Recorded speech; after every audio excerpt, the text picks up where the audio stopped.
Okay, so the last thing is the lyric breakdown. Let's do it. Woo-hoo. All right, so what are we breaking down? Tell us. So we're going to break down my song Morningside Heights.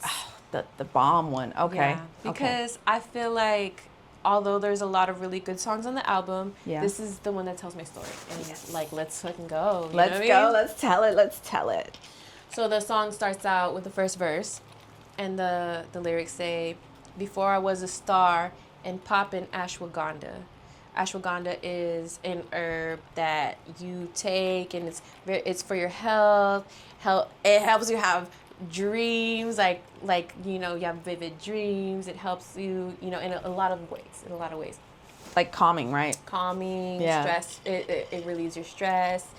So I said, before I was a star and popping ashwagandha, something that's healthy. Mm-hmm. I was popping pills alone and crashing in a Honda. So like this talks about those times where I was like popping pills, doing drugs on my own at these raves, like turning up by myself, lost as fuck, and then sleeping in my car because I couldn't drive. You know what I mean? Mm-hmm. So that's kind of like a dynamic. And then I say smoking marijuana, dressing like Nirvana, like just smoking weed, dressing like a bum, running around these streets. I couldn't find my mama. I do what the fuck I wanna. Like my mom was doing her thing. Me and her lived in an apartment, her and her mans, and they were doing their own thing. And I just kind of like had freedom to do whatever you want, whatever I wanted, and I was fucking up a lot, making a lot of mistakes. Then I jump into like why I ended up here, and I say, my daddy died when I was 5. I saw his coffin and wondered why I'm alive, and that's true. Like when my dad died, I was so young, but at the same time, let me read this next one before I read that.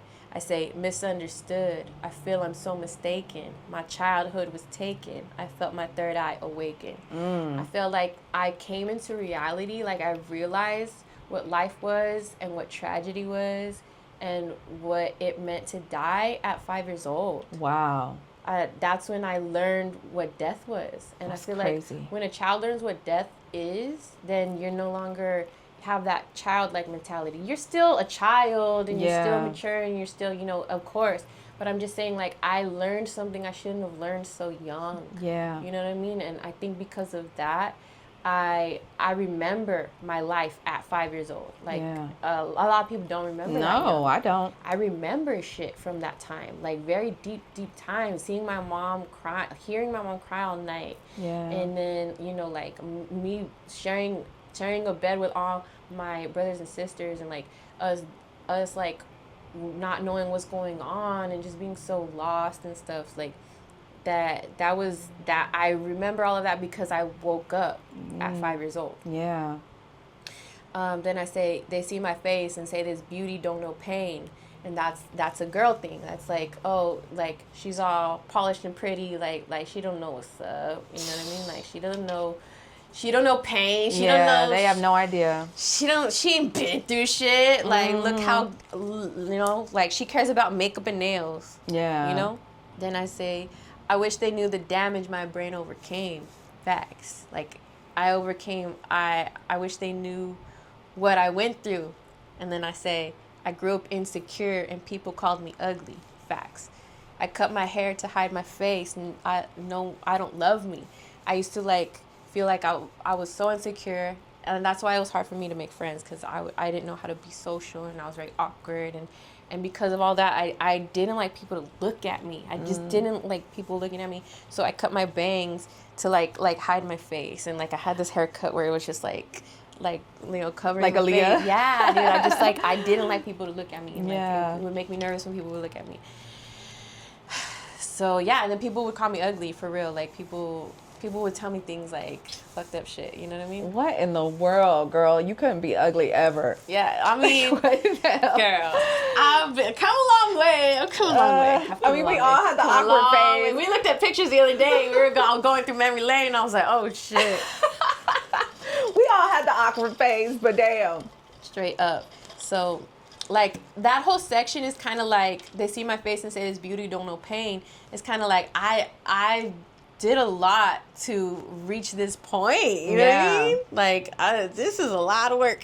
For real. For real, to reach us here. Another thing was I was drinking, popping X, and I went in spirals. Then I started writing about my day to calm the vicious cycle. Yes. That's why I started writing to get out of this this darkness. You know what I mean? My journal started rhyming. I'm sounding like my idols. Mm-hmm. When my pen's flying, I don't feel so suicidal. Wow. So Period. you actually felt suicidal at that point? I did because I think I think my fear of my whole life has been loneliness because I've experienced it so much. You know what I mean? And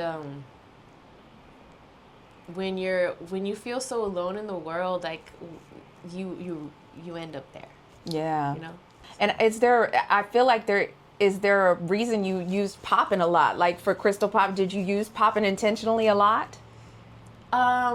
What do you mean, like? Like, because you say poppin in the beginning, like you're like, before I was a star poppin, and then you said, and then you were poppin and poppin, and then you said poppin again. Exactly. Like, are you referencing, like, are you using that kind of like as a play on who you are? Yeah, a play on who I am, Yes. for sure. Like cycles of what it meant for what that word can be intended for. Yeah. You know, like cycles of ending up who I am. You know I what love mean? it. I For love sure. it. That's cool. I stepped up to the mic and heard my voice come out of speaker. I'm talking about my first session ever. Like when I heard my voice come out of the speaker. And that's when I realized my pain and my past meant something deeper. Like when I heard this shit, the first session I fell in love with music. Like I was like, This is it. oh yeah, that was it. Yeah. The first session I knew like that this is what I'm gonna do for the rest of my life. Yeah. And because I understood everything, like that was possible. Yeah. You know what I mean? And I saw that when I'm talking about the shit I went through and turning that into music, like it was kind of a full circle moment for me. You know what I mean? Yes. Then it says, I finally found my purpose. They can't take it from me. Period. I got a job cutting hair just to save some money. I got my cosmetology license and I started working. And when I was in cosmetology school, that's when I started rapping. So then when I graduated from there, I got a job at a salon, and all the money I would make and everything, like my mission was just to do music. Yeah. And everything was Save so you could do music. Yeah. Save so I could do music. Then I saved money, and then I saved enough money, and then moved out my city to the city of lights. I moved out of El Paso to Las Vegas. I finally made it out of Morningside Heights.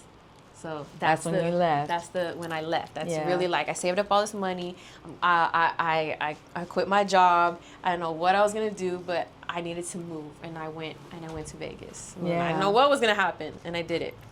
So then that's when the hook comes back, and then it says, "Drunk and alone, I'm drunk and alone inside of my room again. But I know I'm free in these flows.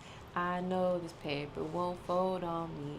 This paper is the paper, you know? Yeah. It's like this paper's not gonna fold. Yeah. Like on me. Yeah. Like, as long as I keep writing, I'm gonna be okay. Yeah. Paper won't fold on me. One day it's gonna save me. One day I'm gonna break free from the heart of my city, which is Central, the heart of the city, and living this life in Morningside Heights."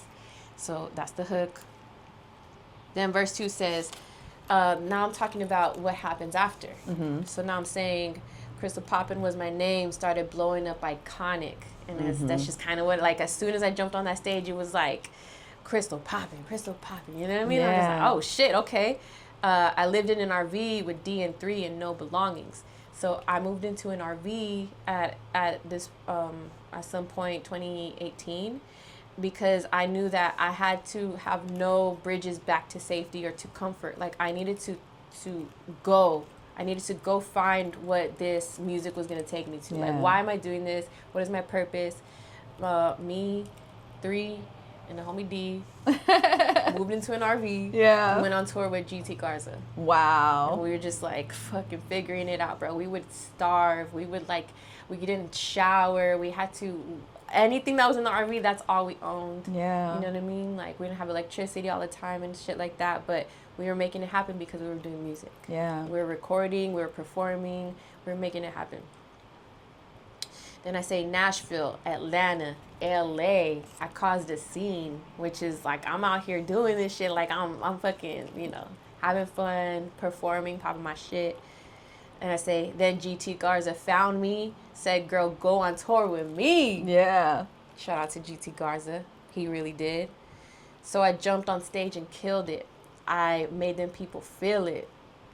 He took me back to Texas, in Houston, making music. And that's when that whole Houston run came, you know what I'm saying? That's when I'm over here running around with GT, meeting Paul Wall, meeting Slim Thug, like doing all this shit out here.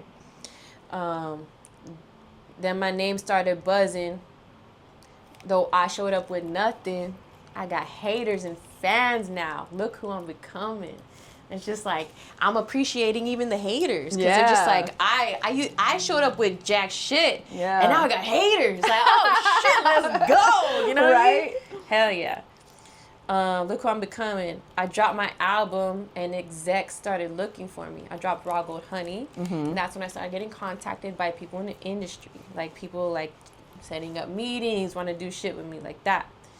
And I said, I had some meetings and some people started cooking for me.